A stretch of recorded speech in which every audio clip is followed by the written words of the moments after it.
Hi everyone, welcome back for day 22. My name is Caitlin Davenport and my channel is Cards with Caitlin. Today I'm here with Maker Forte for all about using Reinkers with isopropyl alcohol to make your own alcohol inks. When I saw this, I thought it would be something really fun and unique to do. However, I had no clue where to start. I dived into YouTube, couldn't really find anything, so I found myself doing a lot of trial and error. So my hope is the hours and hours and hours I put into this will help you guys be able to use what you already have. One of my biggest goals that I wanted to do was make sure that whatever I came up with was stuff that you most likely already had hanging around your craft room or your house. So let's get started. Originally, I put the isopropyl alcohol into spray bottles, but there was not enough control. So I bought these little precision applicator bottles off of Amazon. You can get them lots of different places though. And I filled it up about a quarter of the way through. And then I usually added about 10 drops and then make sure you shake it really well.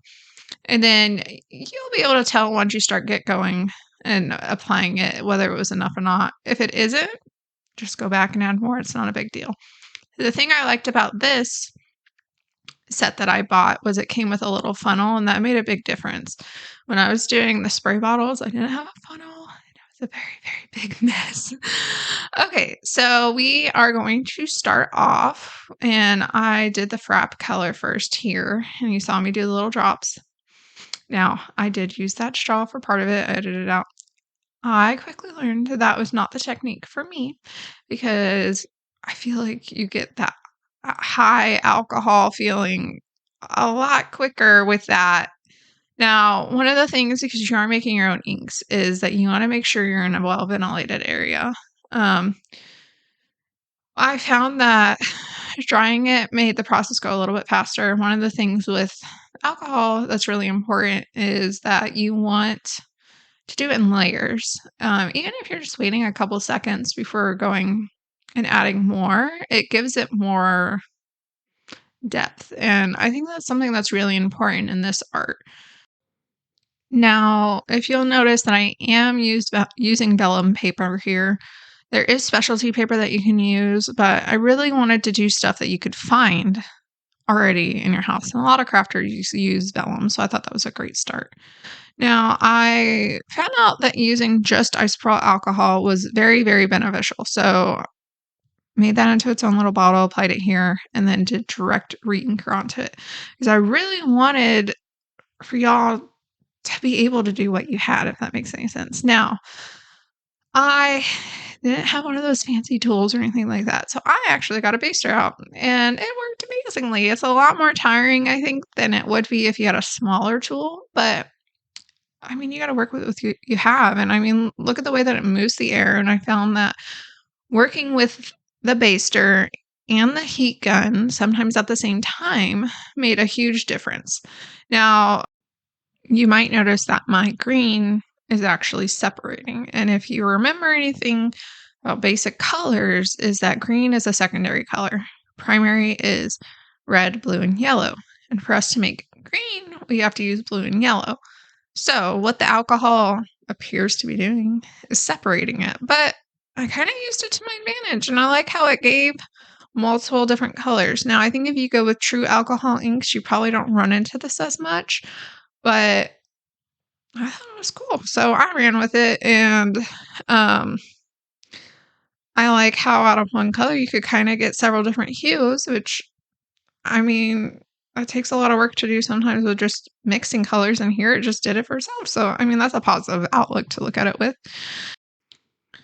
Now, I do go back in on this, and I do add color like I am here. Because remember, there's not any rules that that you can't add more, and there's not any rules about how much more you can add. A little bit can go a long ways, and that's something important to remember.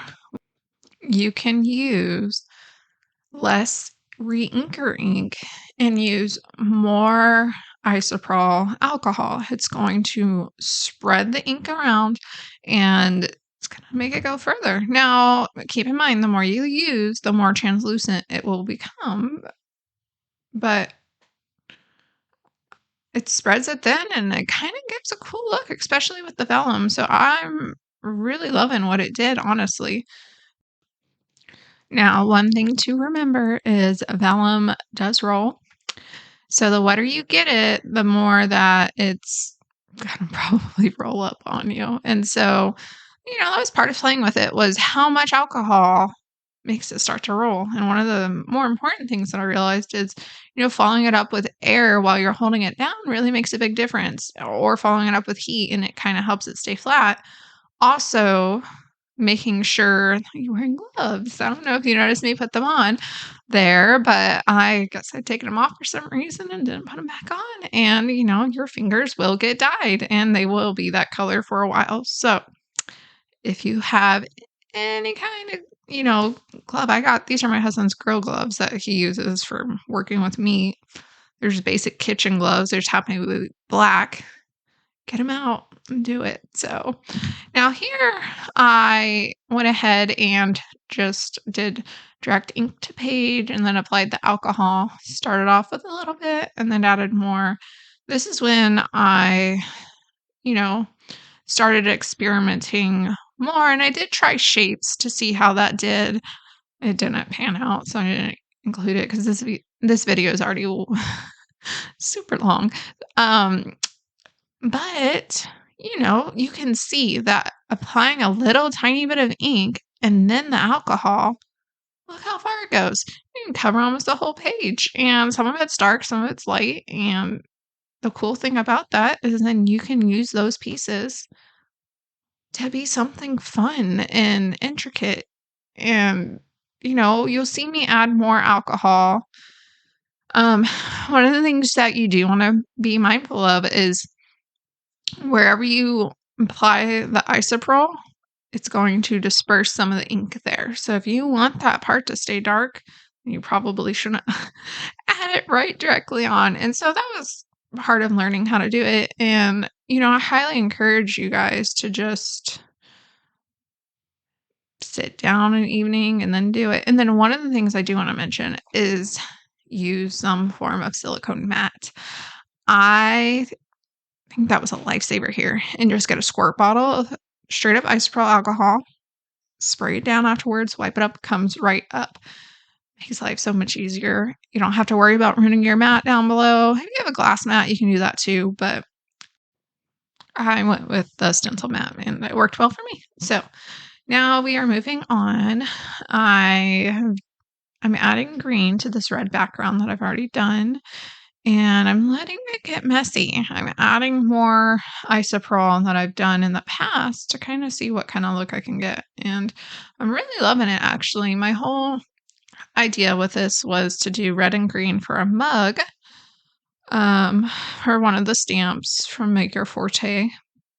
And I did do that, and it looked great. But then something messed up, and I just didn't go that way. But it did exactly what I wanted. So this is a great marbled look if you're wanting a marbled look for something. And so here I am adding more and more isopropyl, trying to get rid of this little bit of red that I accidentally dipped. I didn't clean up the background beforehand, but it is what it is. So then I add more red, try to blend it all in together, and you'll see that there's a puddle forming down below that I'm blowing off with my heat gun. And that's when I realized that, what? I could probably use that right there. So I get out a clean piece of vellum. I'm like, let's just give it a shot. Let's, smush it down and see what happens and dry it. And voila, it's like a little subtle hint on the vellum. And I love it. I love that I'm not being wasteful or as wasteful by soaking up whatever I have. And it's more cost effective and it takes less time and it gives a completely different look that you can use for another day or you can use it at the same time. And, as crafters, crafting costs a lot of money, period.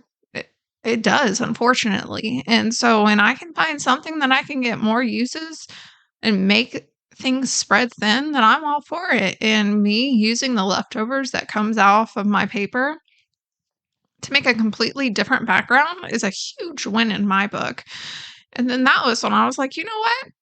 Let's just see what happens when I take the ink from the bottles I originally made. So this is the ink with the isopropyl alcohol, and just apply it directly to the mat. It's not going to hurt the mat. It's easy to clean up. It's not going to spread because the silicone mat kind of has grooves on the ends, or at least 2 ends of it. And let's just see where it goes. And you'll notice I was kind of heating it while it was flat so that when I lifted it, my hope was that the ink wouldn't go crazy because I kind of set it in a little bit. And it did work. It was just messy. So biggest thing is just wear gloves, and then you don't have to worry about it. Now, I took my re-inker mixture with the alcohol, and I was like, you know what, this time we're going to go big. We are going to go big. So here I am just doing big old droplets with both the heat gun and the baster at the same time. And I'm kind of getting this look that, I don't know, it's just like you could easily use it for a watery thing. You could use it, what I used it for was, kind of like a snowstorm, like just so fluid. And I love that. I love that it's not something you can get with just ink. This is a look that you get because of the alcohol. And that's one of the things that's so cool about alcohol is it gives such a fluid look. And I love how different it is. So now this, I wanted to make sure the whole piece was covered because I wanted it to be a front piece. So that was important to me. So here I am just going back through. You don't want to overheat things, but you do want to make sure that you're having dry layers in between because we do want that development. And the cool thing about vellum is because it's transparent, you can do the back too.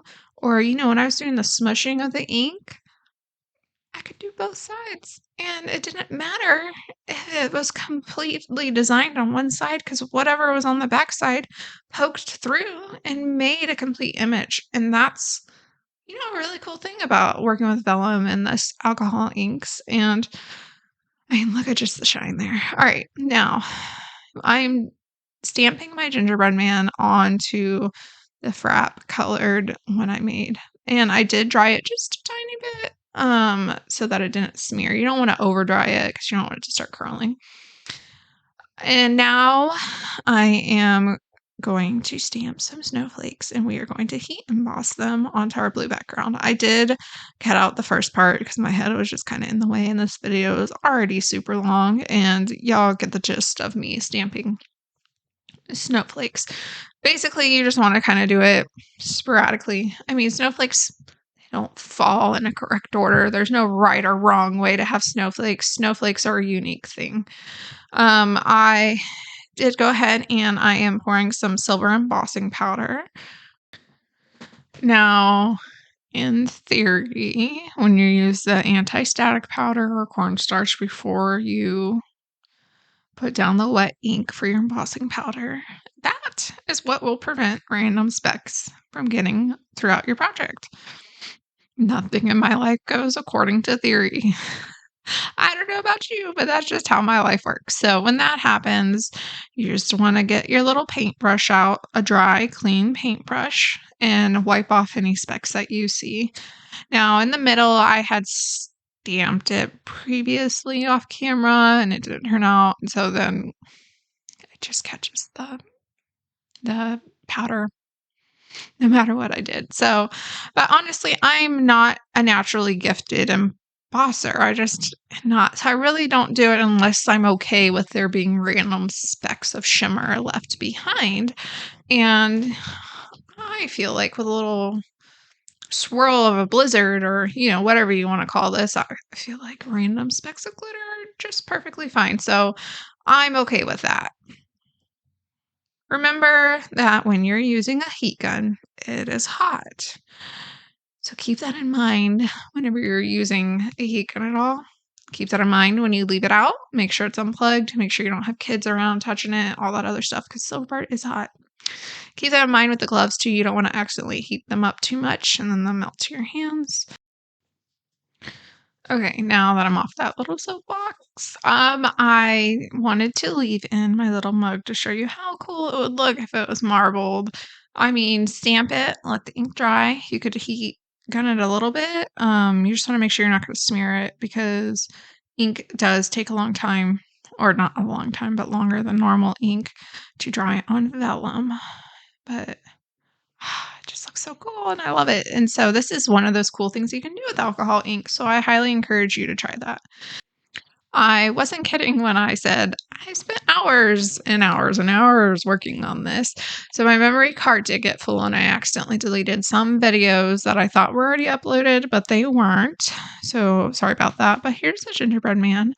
I used a little scorer tool to trace the lines of what would have been there for the stamp.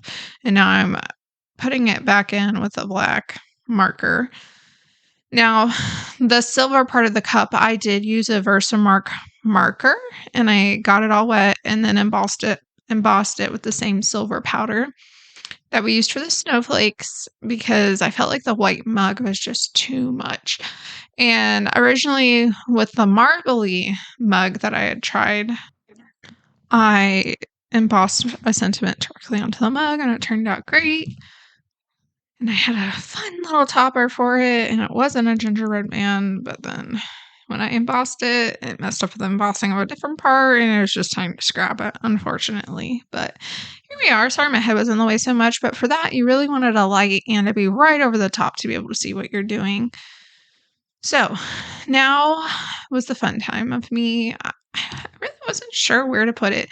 And, that's part of, half the battle is figuring out where to put it. I felt like maybe if I made a dance might speak to me a little bit more. I don't know what was going on there, but I knew that we needed some kind of color. So I really wasn't sure what kind of color to do.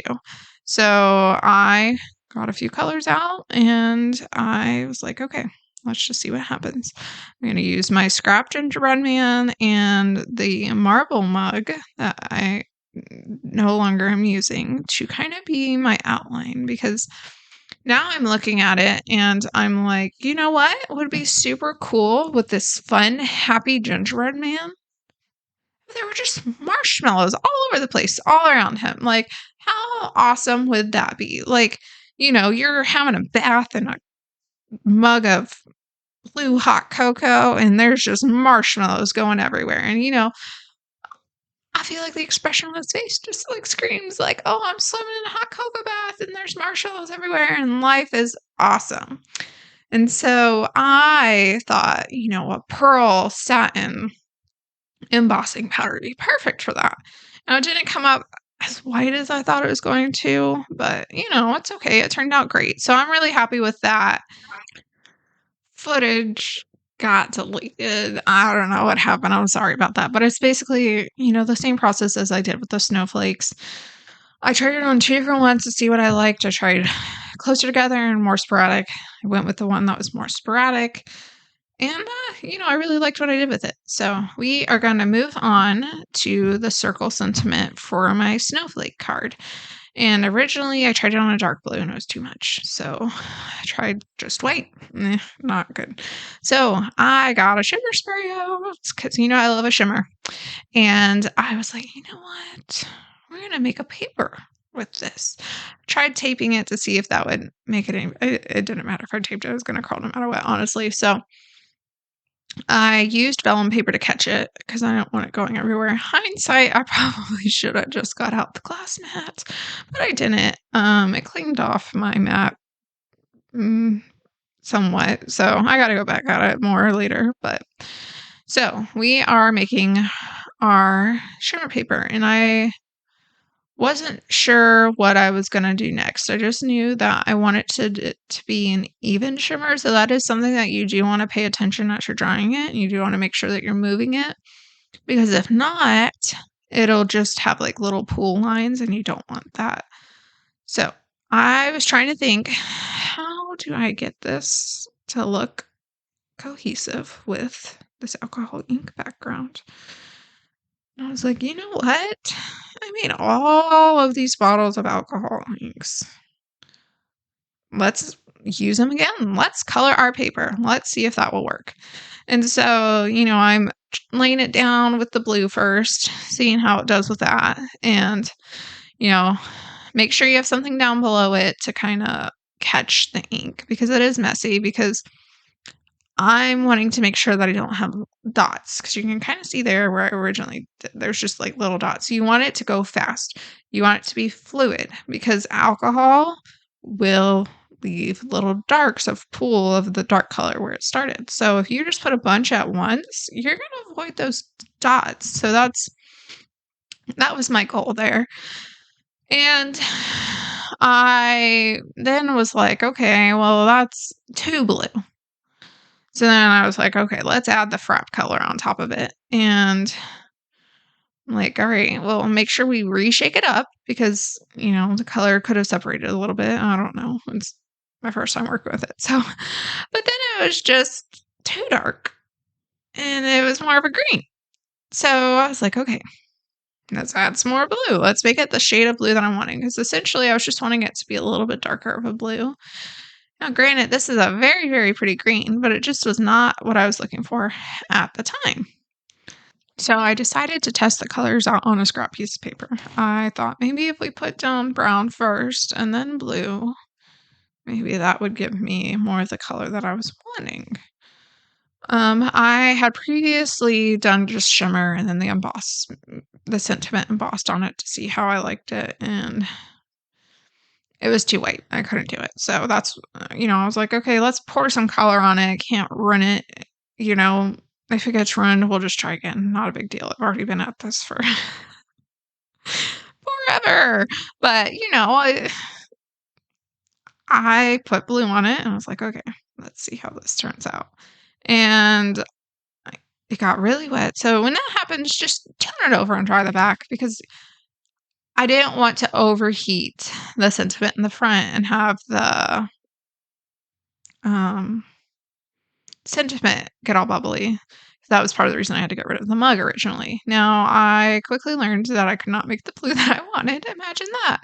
But I was like, what if I lighten it up with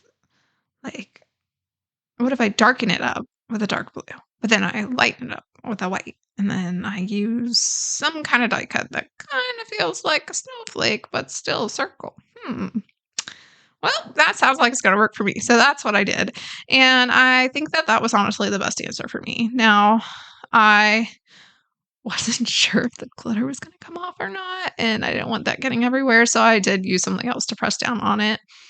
But it didn't come off. So I don't think you really have to worry about that. So I am thankful for that. You just, whenever you're working with shimmer spray, you do want to make sure it dries well, because if not, shimmer spray, I make mine, and it's just basically you use a shimmer powder and mix it into a water bottle, and then you spray it, and that's how you do it. So now we have 2 fun cards. We're just gonna, oh yeah, I forgot that I decided that I needed some kind of elevation. I felt like it just fell into it and it didn't feel like a snowflake. It didn't feel correct. And that's how I do a lot of my work, is how it feels. And so I could have easily gotten up and I cut 2 circles. Probably would have been a lot faster, but I was flat exhausted at this point and I did not. So I cut out roughly 3 circles and I put them back on, and we glued it down to the front. And there we have it, our little fun Wonderland alcohol ink card. And just look at it. Look how fun that is. Like, I just feel like I'm standing in the snow and it's just surrounding me, and it's just awesome. Like, I love the concept of winter. I don't know that I love living in a cold place. I live in Georgia, Southeast Georgia. Been dying here because it's been, 40s in the mornings and 70s in the afternoon. So I'm more of a I love the way it looks kind of person. So I feel like that card gave it. So I am so thankful for y'all being here today with me, and I'm so thankful for y'all just taking the time to relax and have fun, and hopefully y'all will get to try some of this out with me. And by all means, please let me know. I have some links included down below, and you can always follow me on my blog or my Instagram, which is Cards with Caitlin. And I hope to hear from y'all soon. Have a blessed day. Thank you.